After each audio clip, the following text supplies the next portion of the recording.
Welcome, ladies and gentlemen. Thank you for being with us today. I'm Henrik, and this is Red Ice Radio with headquarters in Sweden, Northern Europe, and North America.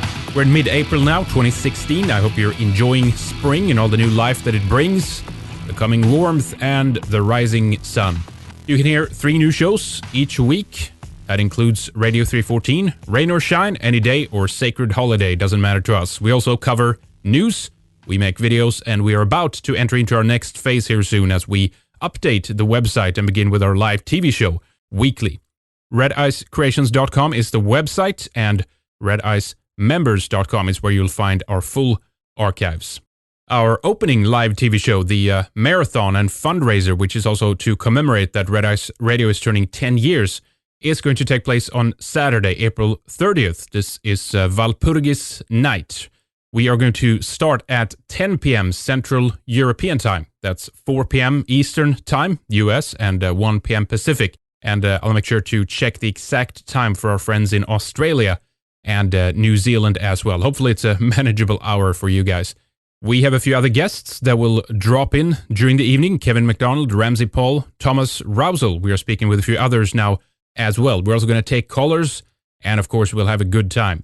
We'll also have a few exclusive Red Ice t-shirts, organic of course, made by Lana's Llama, that we're going to sell to supporters as part of our fundraiser, so definitely don't miss that. And I'll talk a bit more about why we're doing a fundraiser.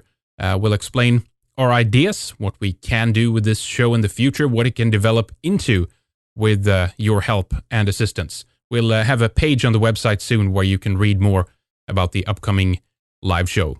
All right, today we're doing a follow-up program with our friend from India, Frank Raymond. If you missed our first show with him, go listen right now. Don't miss it. That will give you the background to where we'll be picking up today. RedIceCreations.com is where you can check that out. Our main topic has been the groove, if you will, of the white mind and what makes white people different or unique. Frank has given us an outsider's view on white genocide, on targeting of Europeans and singling us out as uniquely evil. Someone who has also been able to see what is going on, although he's not directly part of the targeted group. This is the same way as Caucasians, or whites, whatever term you prefer, did when the Chinese were pushing into Tibet, for example. Free Tibet, I agree, and also free Europe. I hope you enjoy our part 2. Welcome back, Frank. Thank you so much for coming on with us today. It's great to have you back so soon. Hope you're doing well today. I'm doing fine, and it's great to be back. Red Ice is the premier show. Well, thank you so much. Appreciate that. Now, we had to cut the second hour short last time, actually, when you were with us. I'm looking forward to touching base with you again, some of the things we spoke about last time. Not only to finish some of the conversations we had last time, but also to add on a lot of points that was based both on some feedback that you received, that we received from the show, and some other things as well. But one of the things I noticed is that people really liked the show. I don't know if you got any direct emails about it, or maybe if people found you on Facebook or something, but we got a lot of positive feedback and people seem really to resonate with it. Do you know why people resonate with the message that you have? Based on what I got, based on the emails I got and the response, I even got a phone call or two, actually. People searched me out and phoned me. Really? Wow, there you go. The reason they gave was that we all talk about why we must save a people, why the white race, but no one talks about the identity. What is it that's special, that's different, unique, and valuable about the white race? Nobody seems to actually go into that, into their way of life, into their different pattern of thinking. Here's someone doing it. It's something they've been waiting for.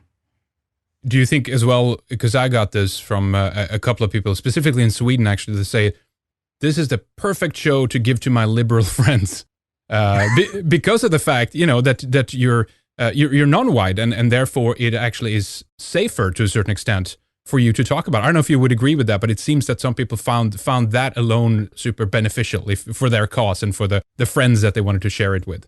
Well, if it's beneficial, great, but I don't think that should be the main focus of it. I agree. I do agree. Yeah.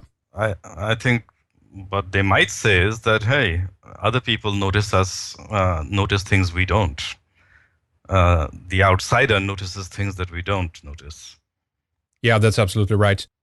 Well, should we do a kind of an overview again, just briefly?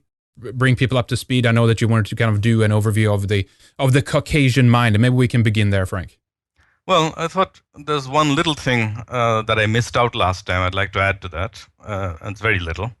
The last time we spoke, and the YouTube videos viewers wouldn't have got it, I spoke of the vast, that in this age of enrichment by diversity,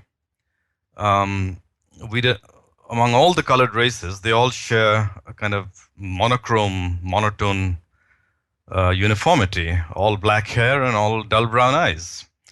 And I mentioned that Caucasians can be proud of having to enjoy a great diversity. For one thing, some of the women have freckles, which is cute when it happens. And for another thing, you have a vast range of hair colors and a vast range of eye colors. And that's something, very diverse and to be enjoyed. I did forget something, and that was the curly, wavy hair of Caucasians. The other day, I saw some women really adoring this cute little boy. Well, he was a blonde, but the main thing is he had curly, wavy hair, and they loved that.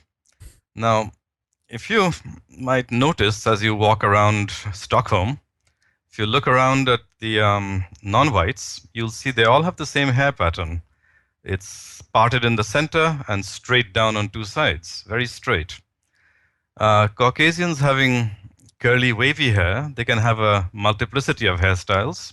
Of course, a lot of them have the parted, straight down hair, but there's a lot of hairstyles you can have. Like I see the hairdressers call them things like faux bob, faux meaning F-A-U-X, faux bob, layered curly semi-updo, gorgeous messy updo.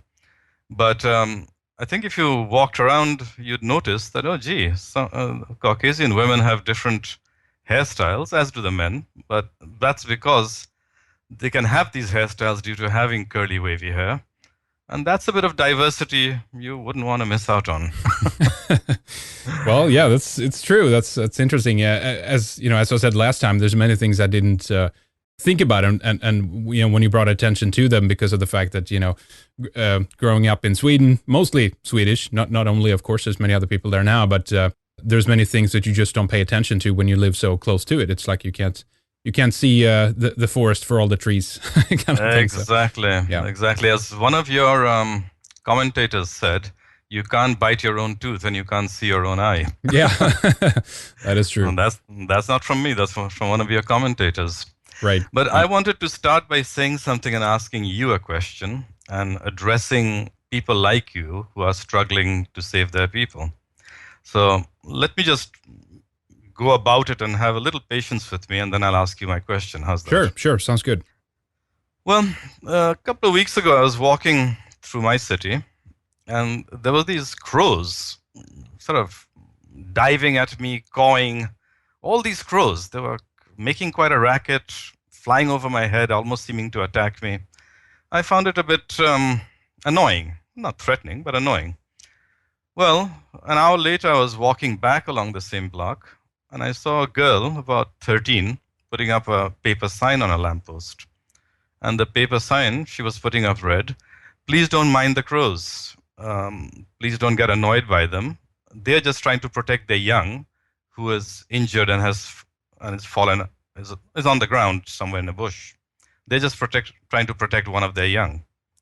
It had never occurred to me that that's why the crows were cawing. But on the other hand, I knew very well that this girl, white Canadian, has that sensitivity, and no colored person, a young person, would ever have that. This bond with animals, and we take that for granted. It's something we don't talk about, but we take it for granted. There are little things like that, like, do you know what a marmot is? I think I do. But remind me, just in case I don't have the right animal in my head. Well, it's smaller than a squirrel. Mm-hmm. It's smaller than a squirrel. It's very light brown or dark or brownish, very furry. It's one of the cutest animals you'll ever see. Innocent, almost helpless, very cute. Well, someone actually spotted a marmot in someone's house in a garage, and they called the wildlife people, and the wildlife people said, "Hey, it's a marmot. It should be in the wild. How did it get into the city? It won't survive here." And they made a great effort to capture it humanely and set it free in the wild. Now, the person who spotted it was a white. Had that marmot been spotted by an Indian, um, guess what? Nobody would have given a damn. Nobody would have bothered. They'd say, oh, that's something furry out there. But they wouldn't have taken an effort to save it. We have stories every so often in the paper, like a cat was found in a truck that was in Alaska. And the trucker said, my God, this cat must have hitched a ride. And they made an effort. It got on the truck, and the truck kept going. And when the truck got going, it was there.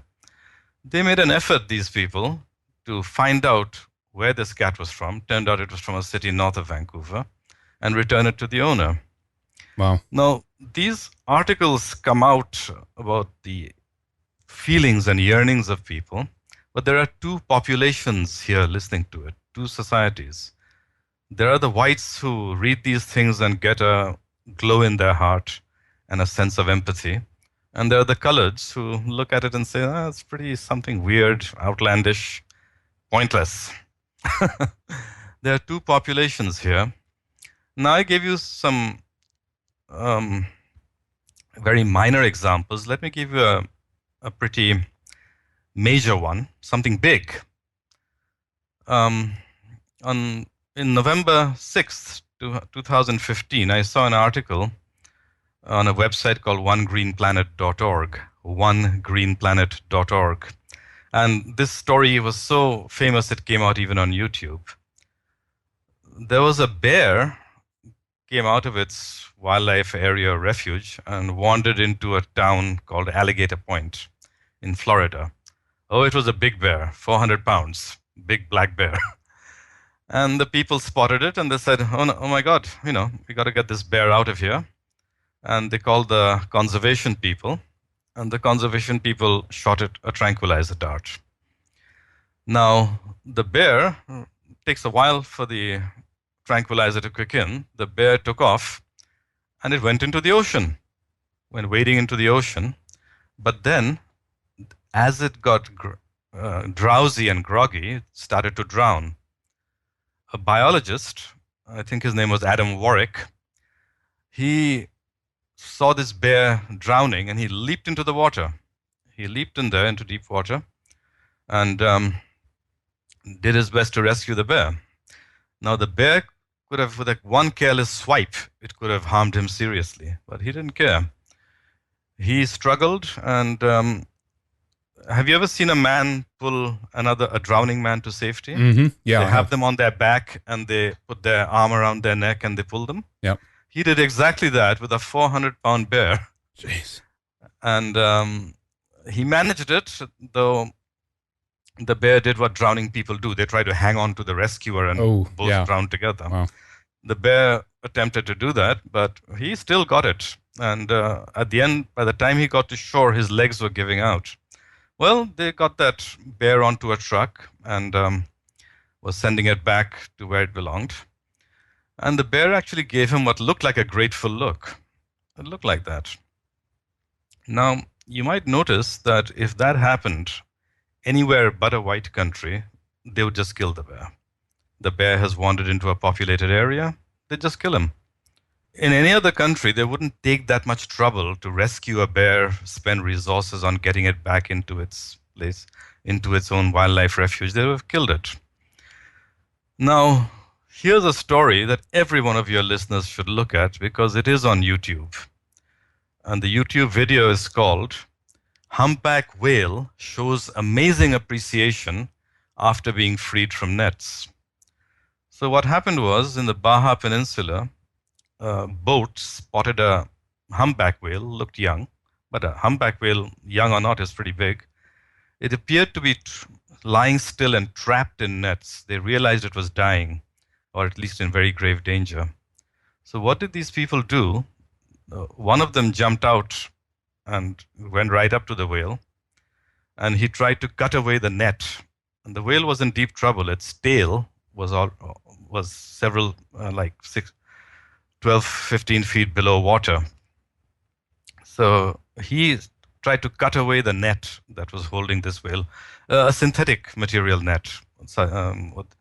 a gill net, I believe they call it. And this whale was completely trapped and it was going to die. But at one point, his eyes met with the whale. His eyes met with the whale's eyes, and they seemed to share something. And the whale understood that this man is trying to help me. So they worked. Then it was found easier to do it from the boat, much easier to do it from the boat.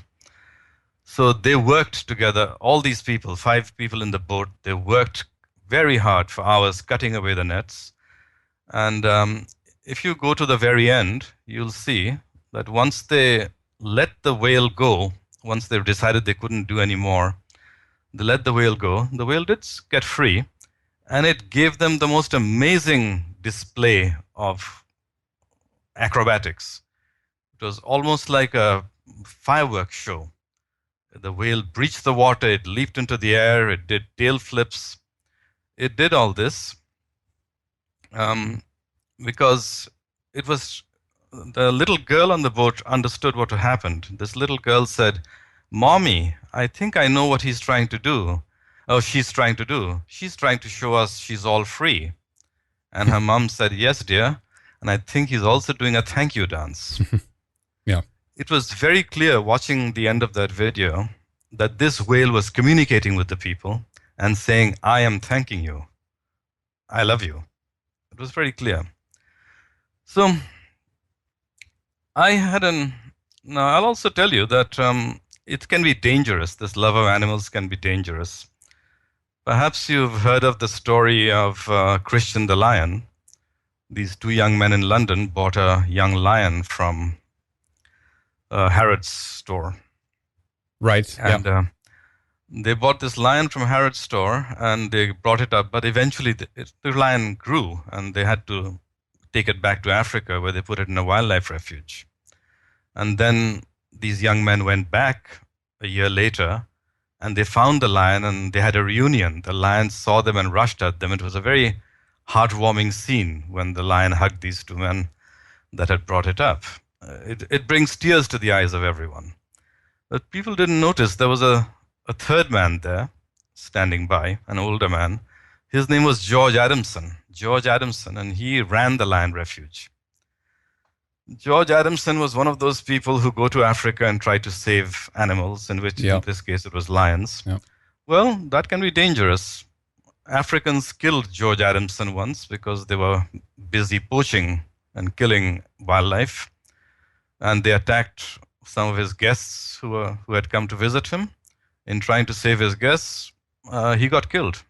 1989, I see here. Probably. Yeah, assassinated. Interesting. Yes, he was killed by people who were going to kill the animals, basically, right. Who had come there to kill the animals. So it can be a dangerous thing.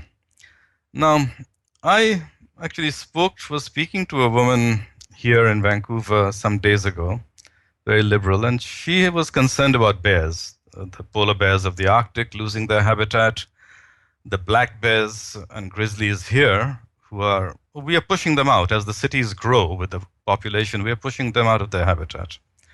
She was concerned about that. I said, if you are really concerned about it, you should be concerned about the people who are trying to save these animals. That is your people. And she said, now that's racist, she said. I felt like I was back in the Middle Ages when someone's speaking up about religion and someone shouts, heresy! Yep, that's correct. And instantly everyone corks up because you can't be a heretic. I mean, that's something you just can't argue with. Well, today the left kind of venerate the heretics in a way, though, don't they? But they don't in this case. So I gave her this evidence that I just gave you, these instances. I told her these, and I multiplied by 3. I gave her a lot more. And I said, do you notice something? That all these people are white? Have you ever seen a colored person do any of these things, rescue a whale or a bear? Have you ever seen them take that trouble? Well, she told me that I was a wicked racist and a hateful person, and I was not able to see the big picture. I said, show me one piece of evidence. Right. Give me the empirical facts that you base your belief on. Don't you understand that if you want to save the bears, you better save your own people first? But no, I found out something that I found out. I came across something I've come across before, that there's none so deaf as those who won't hear. If they don't want to hear you, there's no point in showing them evidence, facts, reasoning, logic. They have been programmed.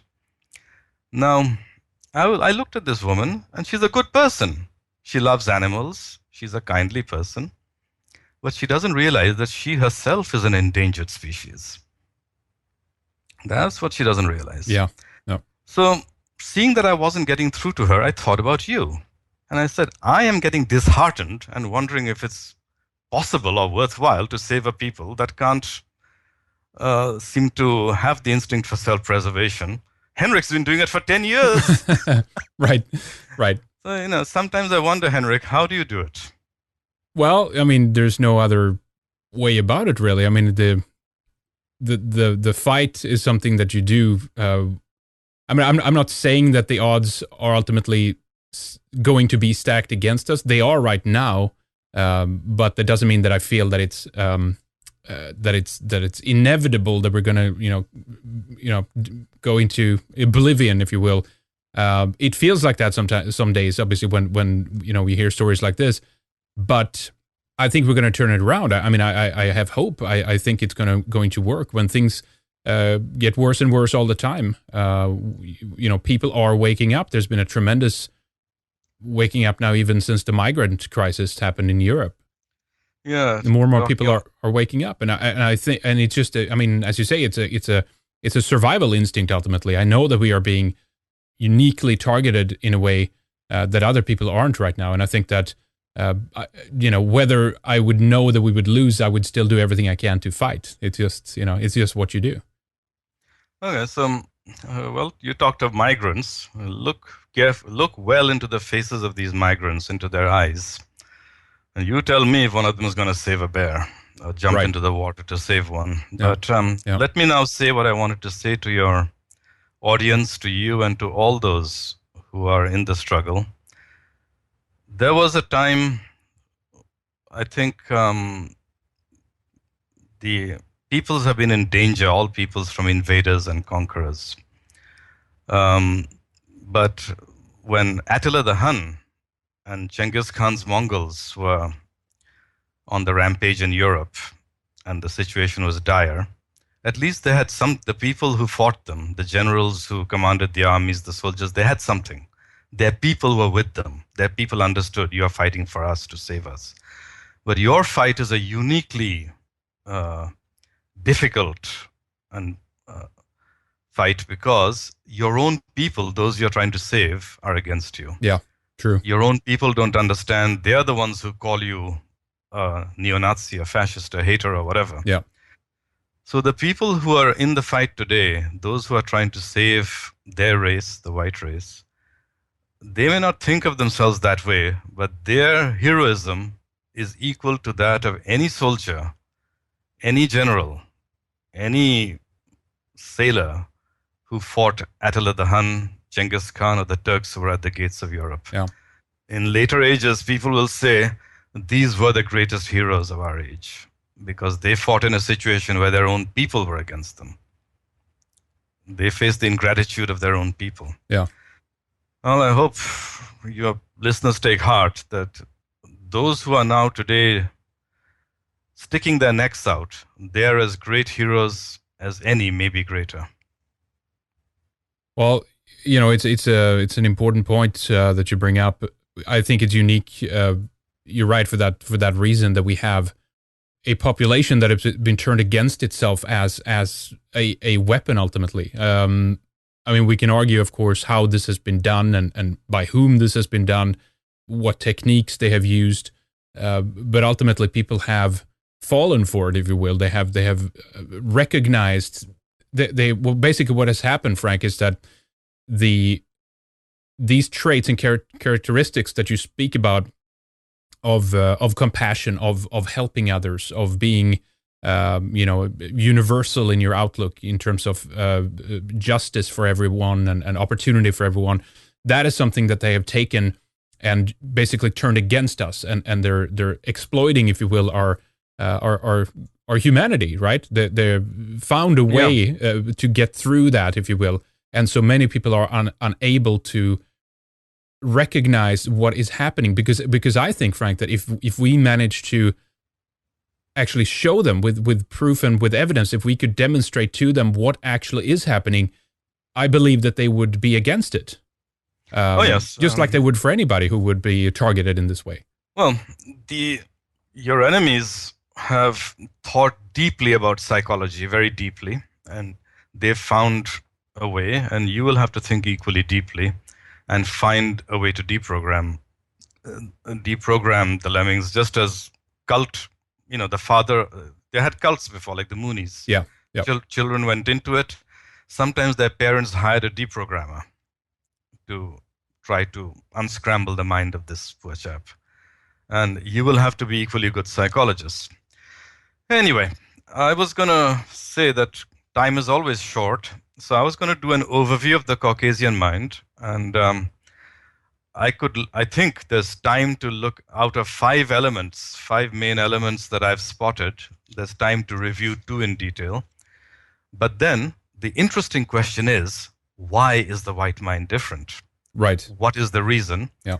And I thought in the last half hour or the last 40 minutes, we could cut short the other stuff. We had to and go into that because it is surprising, it's interesting, and it'll be controversial. Sure, I'd love to hear what you have to say about that. Yeah. Obviously, those who listen to part 1 on YouTube won't get that second part, but they should sign up for a membership. They just support have us. To sign up. Yeah, absolutely.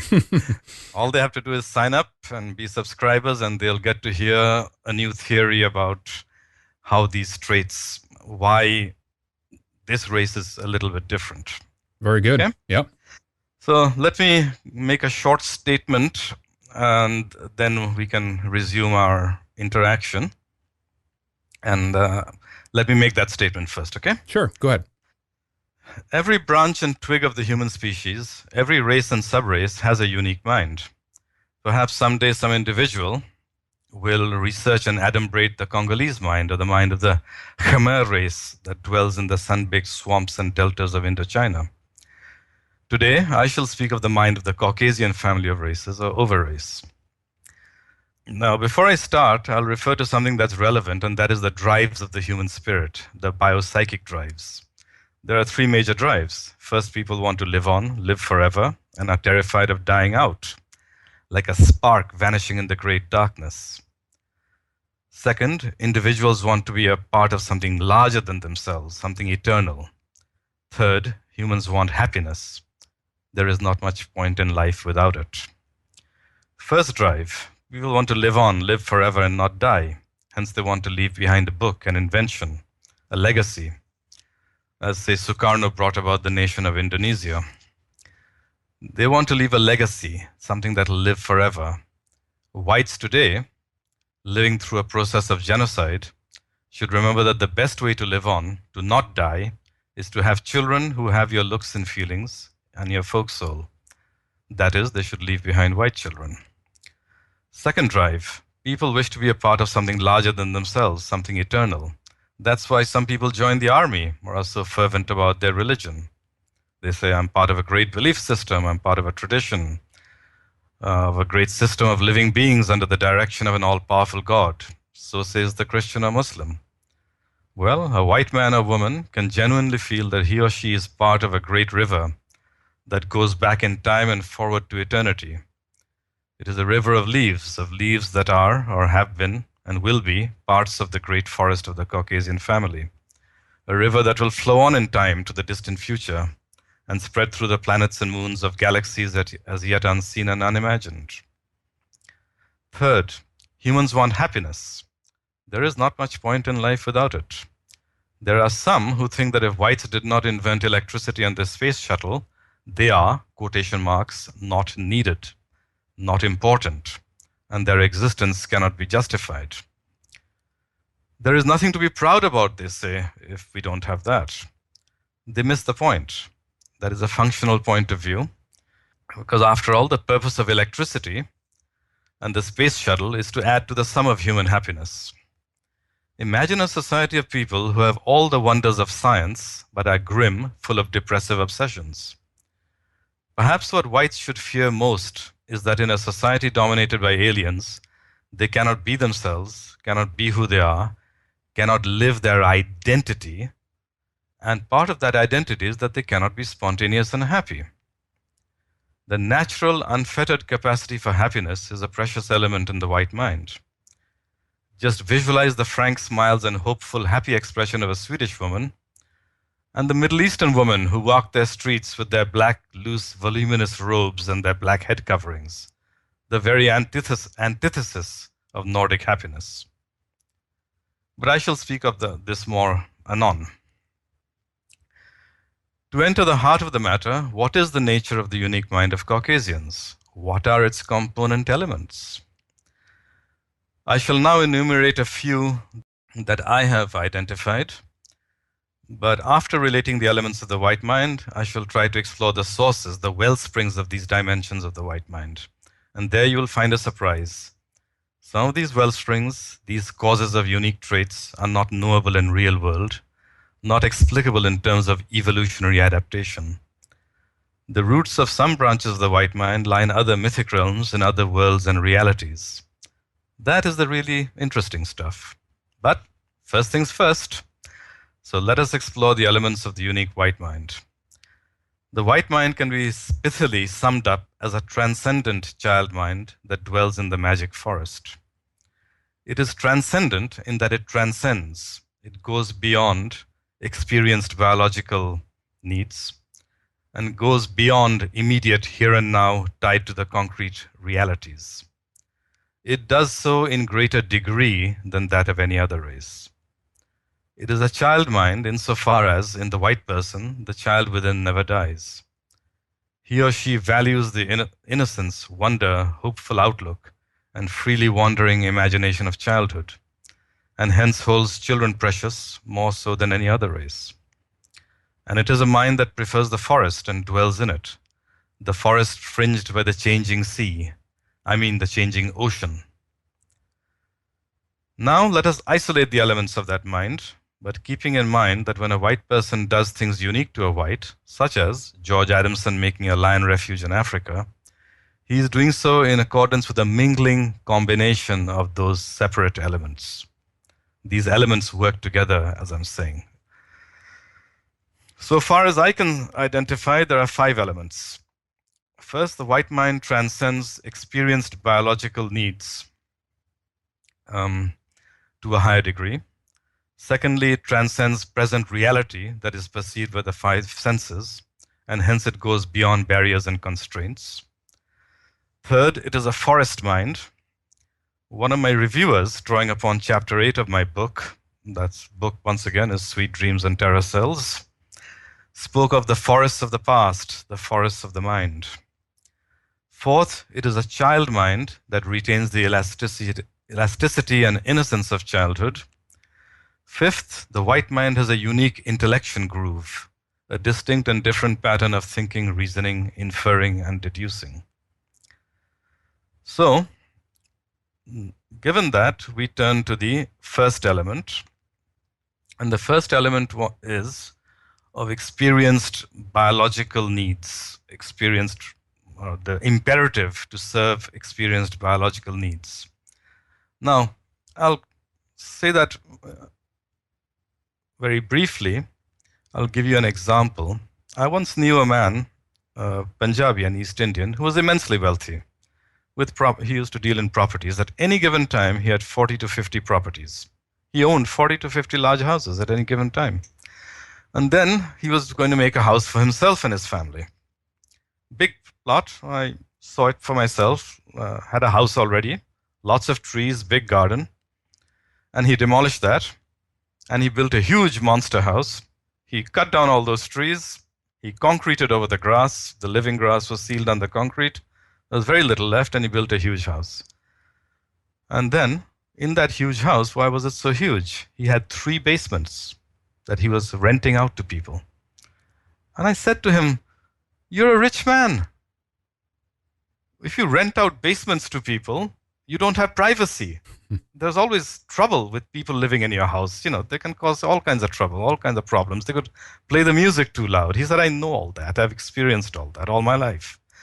I said, so why have you built this huge monster house and concreted over the grass? Why have you killed the grass? Why have you chopped down the trees?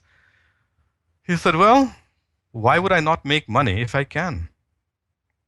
I said, So that is a problem all over Vancouver and Canada. All the huge lots and with all their trees, many of them have been on the charming Tudor houses that were there. They've been destroyed, and we have these bleak cubes. Yeah, I know them. Tomb-like. We have them in Sweden too, these socialist high-rises. They're ugly. There's nothing of the old art of expressions of patterns and floral patterns. It was a way that we brought nature into our own environment to a certain extent, and that seems to be not there anymore. It's utilitarian more than artistic, aesthetic. Exactly. Utilitarian, functional. So we have these people who build houses for their families. They're not high-rises, but they're just houses, but they're bleak, they're tomb-like, they're huge, featureless, and they all have basements to rent out. I saw an example the other day next to a park where this beautiful old house of old Vancouver, mainly one-storied with one section a bit higher with the dormers, nice and pleasant with a roof that was in dark green shingle. The shingles were almost as if dark green like moss. Very pleasant horizontal lines of what we call siding. And altogether had a charming look with windows that looked out upon the garden. And right next to it was the new Vancouver, a huge monster house, absolutely disgusting, one might say, just a concrete block. Yeah.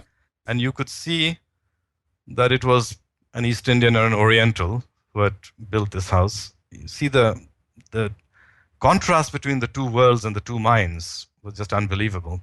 But it rests upon this thing called experienced biological needs, the imperative to serve experienced biological needs. Now, that means food, that means money, that means also something that you experience like love and sex. These are biological needs. Love springs from a biological imperative.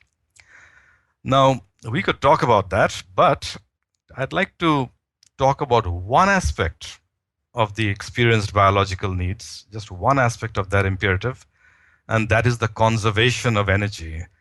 Conservation, I'll term it the energy conservation constraint. Okay? So let me talk about the energy conservation constraint. And let me start by saying nature can be brutal, and nature is characterized by scarcities. An orca, a killer whale, lurks amid the ice floes and ice sheets of the Arctic Ocean. He has only so much left in his body of blubber, nutrients, and energy. He's lying in wait for a seal, and he needs to get it right the first time round. When he makes his explosive dash and grab for the seal, he must catch and kill it, or he will not have enough energy left for a second hunt, and he'll be too weak to survive. Then it'll be he who will be the prey. So he's not going to explore for the joy of exploring, and that killer whale, that orca, is not going to cavort and play. Nature has programmed him into him a constraint. When he feels like leaping for joy and swimming for pleasure, the energy conservation constraint will stop him. That orca must conserve his energy for the things most essential to life and survival. No exploring, no cavorting. Now, all human beings have this constraint, but the white man and woman are relatively free of it. They're so free that it's almost a quantum jump, and they will go beyond experienced biological needs.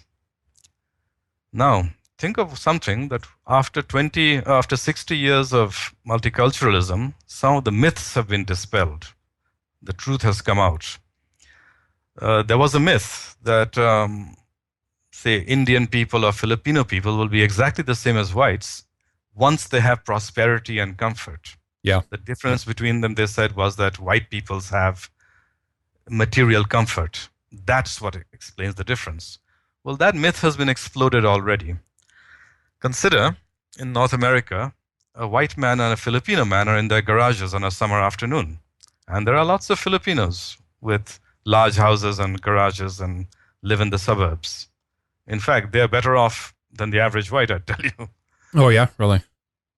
That's because they're more, they have the ambition of the immigrant, the energy of the immigrant. And now some of them are second and third generation. But consider in North America, a white man and a Filipino man on a summer's day are in their garages. A nice summer afternoon. The Filipino might be tempted to make a model glider or a model ship for sheer joy of craft or for the intellectual delight. But the energy conservation restraint stops him. It does not satisfy experienced biological needs. That activity will not put food on the table. But the constraint doesn't stop the white man, and he makes a model glider. He improvises on his motorbike. He adds to it an altered mechanism of his own designing. His motorbike now performs better. He might even make his own boat for the joy of doing so. And in doing so, he overrides the energy conservation constraint that tells him, you could get that boat for cheaper in times of time and money from a professional boat manufacturer. They have the equipment, they'll make it cheaper. But no, he overrides that. He says, I want to do this out for the sheer joy of doing it. A creative joy. A more efficient division of labor he rejects. Again, an Indian man might see in the sky a white man flying a hang glider or a skydiving parachute. And there are hundreds of them flying around in Victoria and so forth, especially near the ocean. Well, the Indian might say, hey, that looks very pretty. But then, it looks pretty exciting, but then the energy conservation constraint kicks in. Hey, that'll involve a lot of time, energy, and money to be skydiving, floating around on that parachute. So instead, he uses the time, energy, and money on experienced biological needs, such as a second house that he will rent out, and a meal with his extended family. And so the skies are full of white skydivers and hang gliders, and Indians own more properties that they rent out for the financial gain. Right, yeah. White men go on camping trips for many emotional and spiritual reasons. Though that's how they spend weekends quite often. They tramp through the wilderness and sleep in tents. Colored people avoid it. It's a squandering of a lot of energy. The colored man has different instincts. Why? If I use this time in earning a buck and looking for a real estate deal, I could send my grandson to university and he'd be financially comfortable for life. Now, this man sitting on his sofa might not actually spend that weekend in looking for a house that is cheap and can be flipped profitably. But that is what subconsciously stops him from going camping. The energy conservation constraint and the imperative to never go beyond experienced biological needs. Again, on the bus, there sits a white woman and a Chinese woman, and the Chinese woman is a third-generation Canadian, fluent in English. The Chinese woman sees in the newspaper a crossword puzzle, but it takes mental energy to solve the puzzle. The energy conservation constraint kicks in. It acts at a very deep subconscious level. It tells her that this kind of mental energy, this exertion of intellect, would be a criminal waste.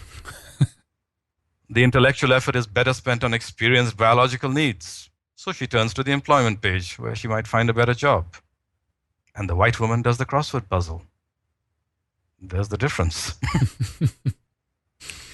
Interesting. So, yeah. Well, let's just remind you that by the term experienced biological needs, I mean things that you do experience in your own life. And that includes things like sport, love, sex. All these spring from biological necessities. Love says reproduction, a biological survival function. The drive for money and property serves the biological needs for food, shelter, and security. And when a person has experienced these things in his life, they are for him vivid and relevant, something to be worried or concerned about, to feel strongly about. So, go to India now, right to India, to Bombay. And the typical Indian person has experienced the biologically driven phenomena of being jilted in love, or living in poverty and seeing the rich family next door. And so we see the typical Indian movie made in Bollywood, the Hollywood of Bombay, Bollywood. The typical Indian movie is all about class jealousies and it features the poor boy having a love affair with a rich girl. And guess what? He gets the girl. In the audience, someone who has bought a ticket, a poor man is vicariously satisfied. Right, exactly. He has envy and hatred of rich families and has always fantasized about getting even by having sex with the soft-skinned, spoilt, and beautiful daughter of a rich man. The movie has satisfied his urges. That's kind of, and it's it's an interesting observation, but I've noticed that that's more recently that's been sneaking into Hollywood as well. The more, an underdog thing has always been there, I guess, to a certain extent, but this idea of wanting to achieve or the hero, kind of asserting himself or something is something that's kind of gone out the window in Hollywood. Now it's usually, as you say, it's kind of for the consumption of the lazy man, basically, of saying, well, you don't have to do anything, don't work harder, don't strive harder, because at the end of the day, you'll get the girl anyway, right? That's kind of the message these days. Well, as I've said, your mind masters, the sneak rulers have the mind masters, and the mind masters have deep knowledge of psychology. They spend a lot of time on it. Yep. And whenever they introduce a new trend, there is a good reason behind it. Yeah. In the 60s and 70s, they introduced the anti-hero, the nerd who turns out to be more interesting and gets the girl. That's right. The coward who runs away from a fight. And at that time, they were engineering white people to be less courageous, less athletic, less assertive. Yeah. So they always have a reason. Anyway, going back to Bombay, this movie, the movie watcher, he watches the movie, and the movie has satisfied his urges, his emotional itches and burning sores. It is a movie that addresses his experienced biological needs, because at the end of the movie, he's got the beautiful rich man's daughter, and he's rich himself. He has a great big house now. Now, a lot of Bollywood movies have the theme, for example, of the ideal wife who competes with another woman for her man. Again, it's a very experienced biological need, that. But notice something, Bombay Hollywood, will never make a movie like E.T. the Extraterrestrial. Right. Have you seen the movie? Yeah. Oh, yeah. Sure. You mean so sci-fi and outer space? Sci-fi. Yeah. E.T. the Extraterrestrial concerns a being from outer space who came to Earth and was rescued by a bunch of young kids who kept him secretly in their house and sheltered him. Now, Bollywood will never make a movie like E.T. the Extraterrestrial. This movie about a creature from outer space fallen to Earth, befriended by a group of young children, was never popular among colored people. When it came to India, it flopped. And colored people here, they avoid movies like that. Interesting. Now, the simple reason is this movie transcends experienced biological needs. It transcends those very basic needs that humans have. Another thing is it's a movie for children, and the colored mind does not value, love, and respect children the same way white people do. Right. You spoke about the child, for those who might be tuning in for the first time and didn't hear the first show we did. In the first show, you spoke kind of about the childlike mind as well, of the Caucasian. Yeah, so that makes sense. Yeah, I spoke of the child mind, and that deserves a whole program on its own. Sure. Yeah. We'll stay away from there. Sure. No problem. Yeah. So again, there'll never be a Star Trek convention in the colored world or among colored peoples. That's funny. Yeah. A colored child may watch a Star Trek movie, but a colored adult probably won't. And to organize and attend a Star Trek convention takes up time and energy. Mm-hmm. And a colored person will not expend that time on something that doesn't address his experienced biological needs, something that he needs and something that he or she has experienced. So the same applies to 100 other things. Here in Vancouver, we used to have, I don't know if we still have, but we used to have a Robin Hood society. And these people dressed up in medieval costumes, men dressed up like Robin Hood or Friar Tuck. They had ladies dressed as Maid Marian. And they held archery events. They'd be shooting with bows and arrows just like Robin Hood used to do. But a colored person would think that an insane expenditure of resources. Let's say, bugger off.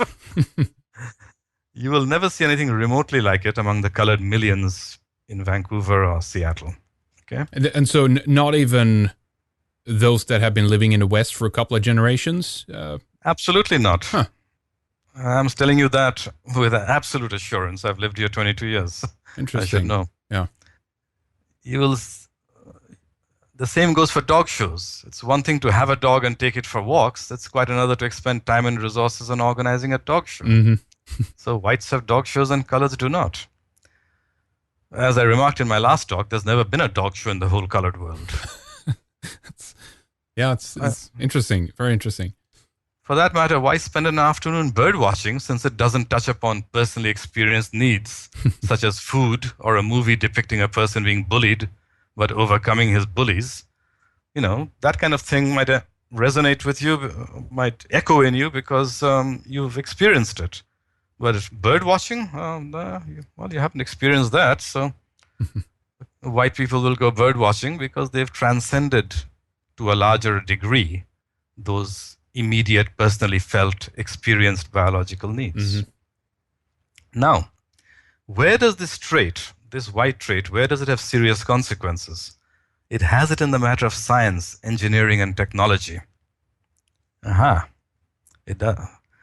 Now, Japan, Taiwan, and South Korea are highly industrial societies. They're bristling with factories, packed with engineers. Yep.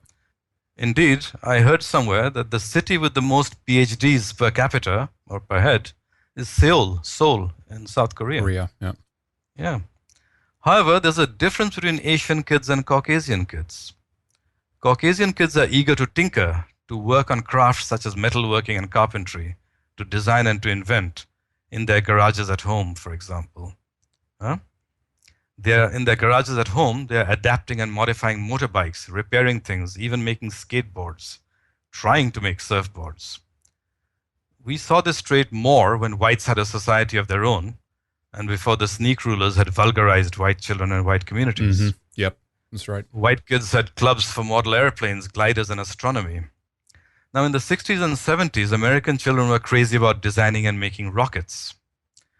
It was reflected in the so-called popular culture. I recall a series titled The $6 Million Man. Oh, yeah. I remember that one. Yeah. The hero had cybernetic implants such as cyber legs, so he could run at tremendous speed. Yep. In one episode, a schoolboy had made his own rocket with the fuel of his own composition. As he waited excitedly for the rocket to ignite, he was writing feverishly on his notepad, "Here goes nothing." Then the rocket shot up like thunder, and the fuel exploded high in the air like a mini nuclear bomb. "Holy cow," the boy said, and everybody else who saw it. Now, that fuel must have been something pretty spectacular, but then sinister people kidnapped the boy to obtain the formula for his fuel. And that was the plot. That was the plot for the episode. Mm-hmm. Well, Steve Austin, I believe his name was, the $6 Million Man. I believe they called him Steve Austin. Mm-hmm. He had to protect and rescue that boy from the people who were trying to steal the formula from him. Well, if you visited these industrialized Asian countries that are so industrialized today, you would not find that boys and girls are busy with these creative, inventive, and make something activities in their school or their garage at home. Now later, these kids grow up to be adults with homes of their own. And here we must recall that it's when people have leisure, security, and some spare time that their true nature comes out. That's when their true nature can come out, when they have the time to not be struggling to make a buck. That's true. Not just surviving, but adding on to it. Yeah. In North America, for instance, here in the suburbs of Vancouver, there's a huge class of colored persons who have nice houses, large yards, spacious garages, 3 cars. So we look at these comfortable colored people and their white counterparts.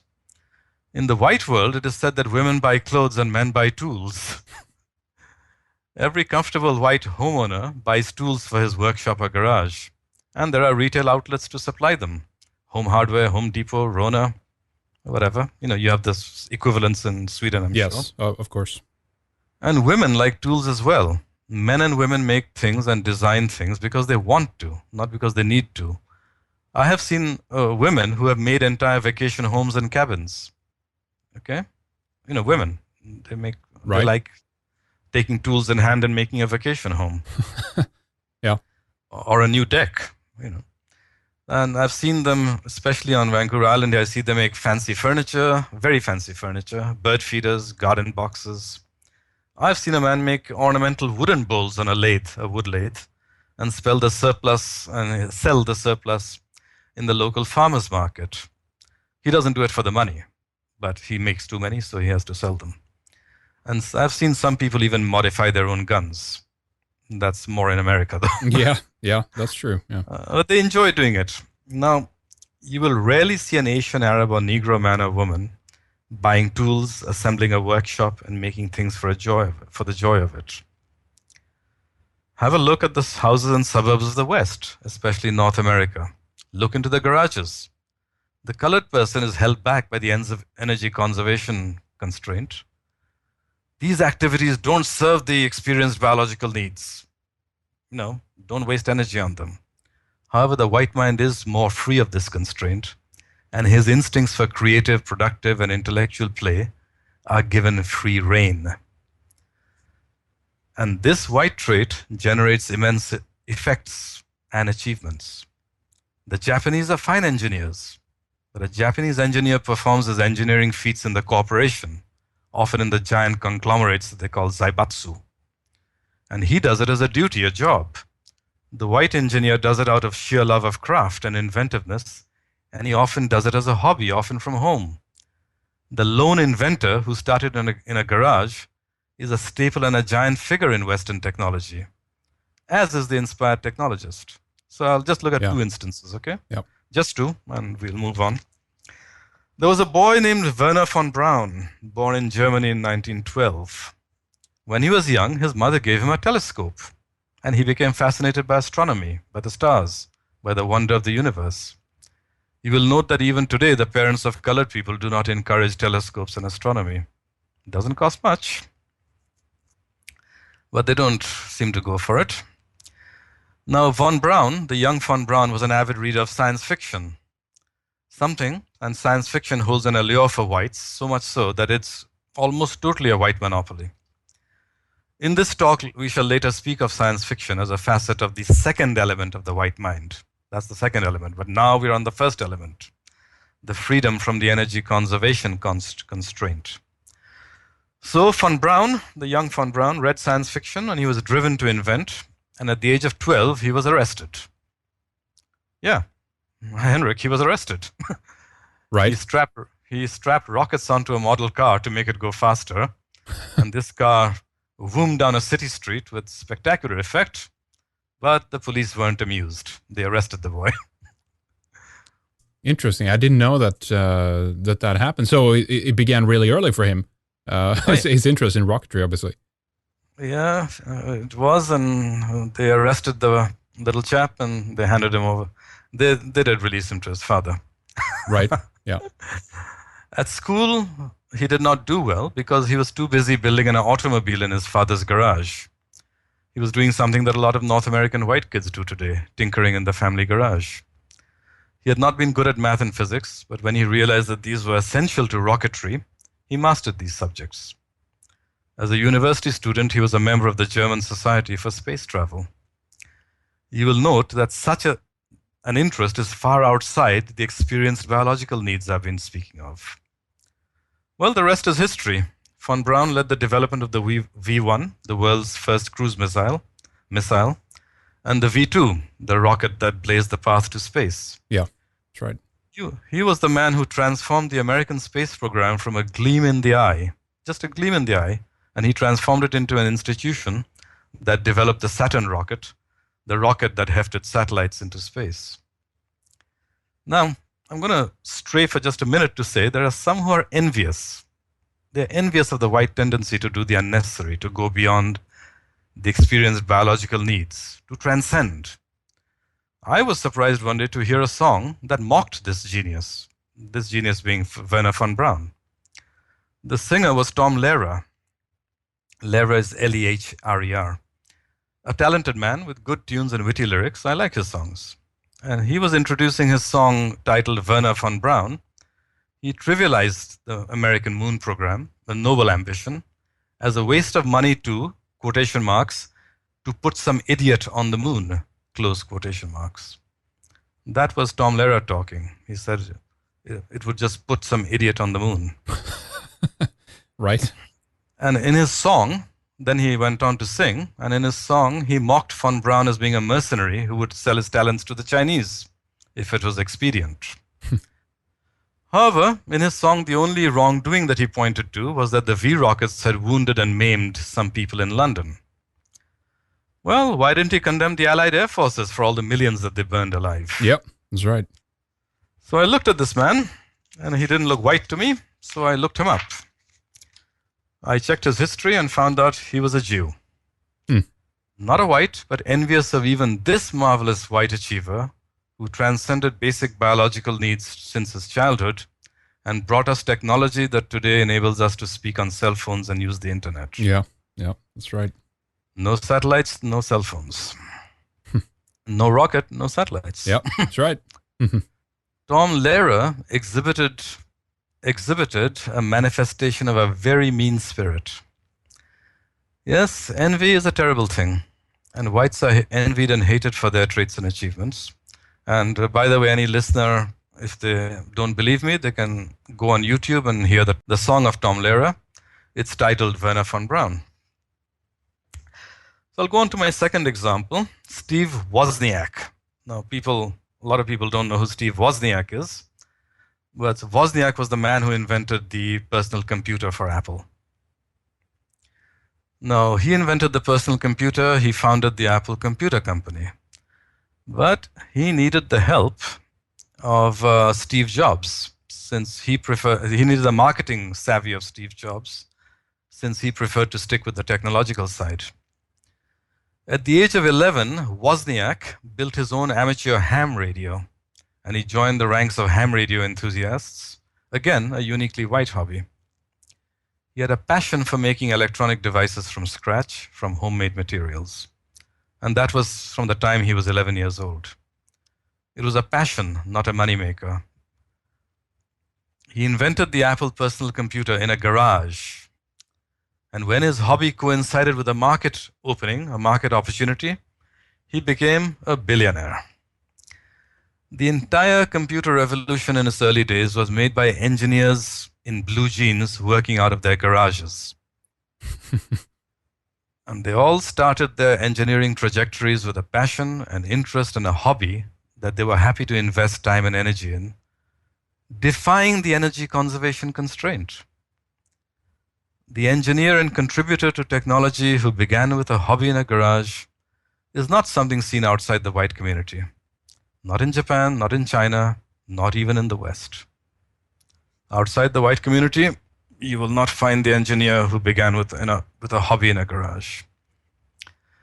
Now, I'm not saying that this element, this freedom from the constraint on having to focus on basic biological needs, is the only element in white creativity and white technological success. Sure.